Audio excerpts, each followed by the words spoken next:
Hi everybody and welcome back to Open Source Tonight.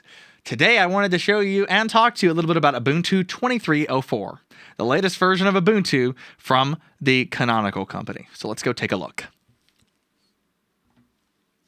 Alright, so we're looking here at my screen. This is the brand new installer. I gotta say, I already shot this video once and the installer crashed on me, so this is the second take. And I gotta say, overall, I like it. I'm not really sure if the installer was the thing completely at fault. The VM was fine, and then I opened the installer, and then it started to give me issues. But we're going to try it again. So I'm going to say install Ubuntu. Next, select the language, all that good stuff, right? I'm on a wired connection because this is the VM. I'm going to select doing a minimal install again. I'm going to hit next, and it already sees that I tried to install 23.04 alongside, but it, like I said, it crashed in the middle of it. So I'm going to hit install again, and let's try it again. So I'm going to put in my name. And this new installer, I have to say, it's interesting. I like the design. I just hope that it doesn't give me the same bug again.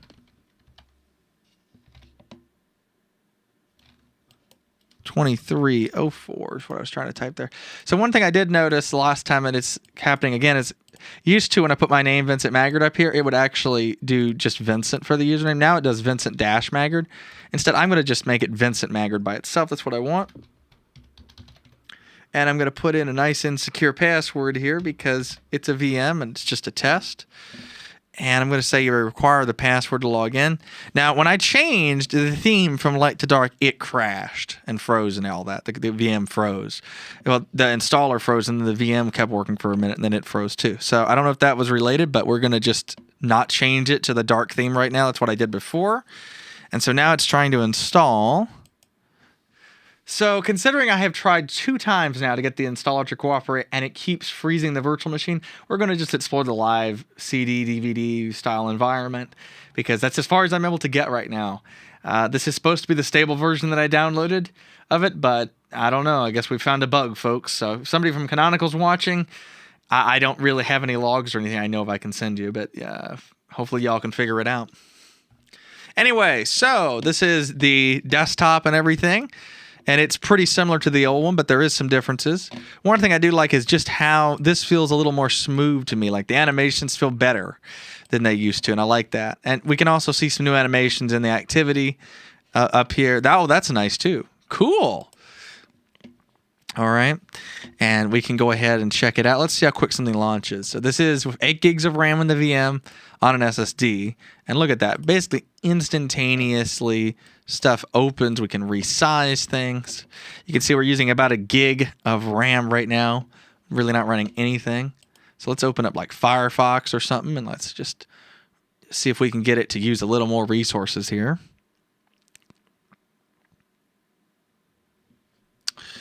All right. And so there we go, 1.6 right there. And we could go to something like Google. Google.com. And there it is. Welcome to Google.com.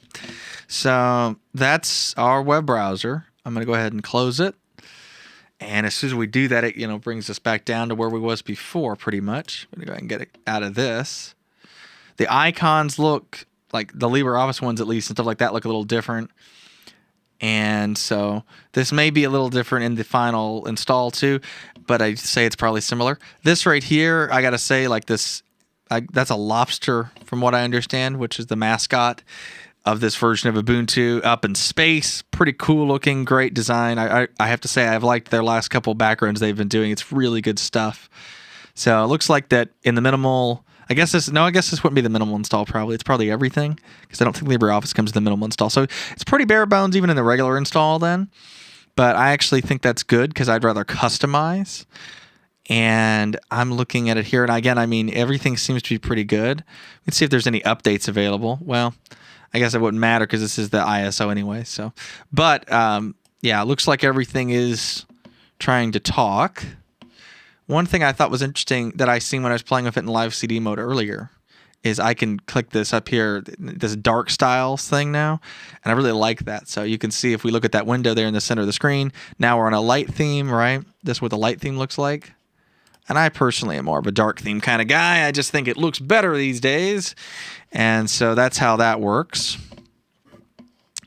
So let's look at the file manager. Oh, that was a little bit of a bad animation. That's probably just because it was in a VM, but who knows?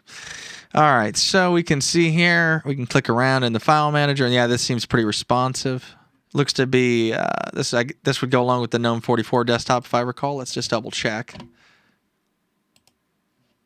Because I believe this would be the same as it would be in the installer. Let's see here. Would it tell me? Yeah, probably. Here we go. About.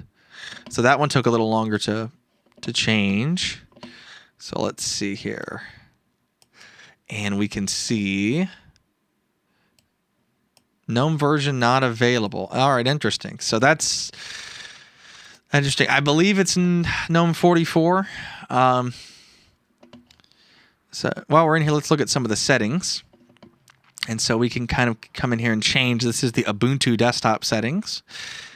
And I could say, for example, hide the dock. I don't hide the dock. And I think I have to put something over here. Yeah, just like I do in older versions. That animation was nice and smooth. Let's look at appearance, which is really just the basic theming. Oh, and it's glitching again. Now, I'm guessing that this is happening because I'm in a virtual machine. That is my assumption. But I couldn't get it to install. I don't really have a spare machine to install it on. I can easily show, but I couldn't get it to install in the virtual machine, as I've alluded to in the video. So this is the live CD, and I think that plays into it. I wonder if we go back to the light mode, if that, yeah, look at that rear glitchiness. That's just so strange. But we can change our colors, and I would like to be able to change the backgrounds if I click them. Okay, if I click them, it actually does change. Interesting. So weird. I don't know what its problem is here. But it does seem to be very much just a same as before kind of a thing. So nothing has really changed that I can tell that's that major. That's kind of my feedback. I mean, there's a few things, like I said, up here. We do have these changes, and I do like this new design. I think that's more of a GNOME thing than anything. So we can change our power mode to balanced power saver. I guess is that our only options? What is this? Oh, this is a screenshot, isn't it? Oh, I didn't realize that's what that was. That is cool. All right, so I can come in here. Oh, it records video too. So I can come in here and I can record video. I can screenshot. So now we have a screenshot that I can look at right here. That's pretty cool. That's pretty cool, actually. Okay. And I'm assuming that under the powered settings, we could change some stuff here. Yeah, that's all we got is power saver and balanced. All right. So in conclusion, folks, I'm personally believe that this is not that major of a version change. Canonical, for many years now, has been using odd years in April as well as in October to be non-LTSs. October is always a non-LTS, but April in an even number year, for those that don't know, would be a long-term support release or an LTS. This is not an LTS. I don't really feel like that anyone has the need to move to this immediately if you're on one of the more modern LTSs that have supported, like say 2204 or 2004.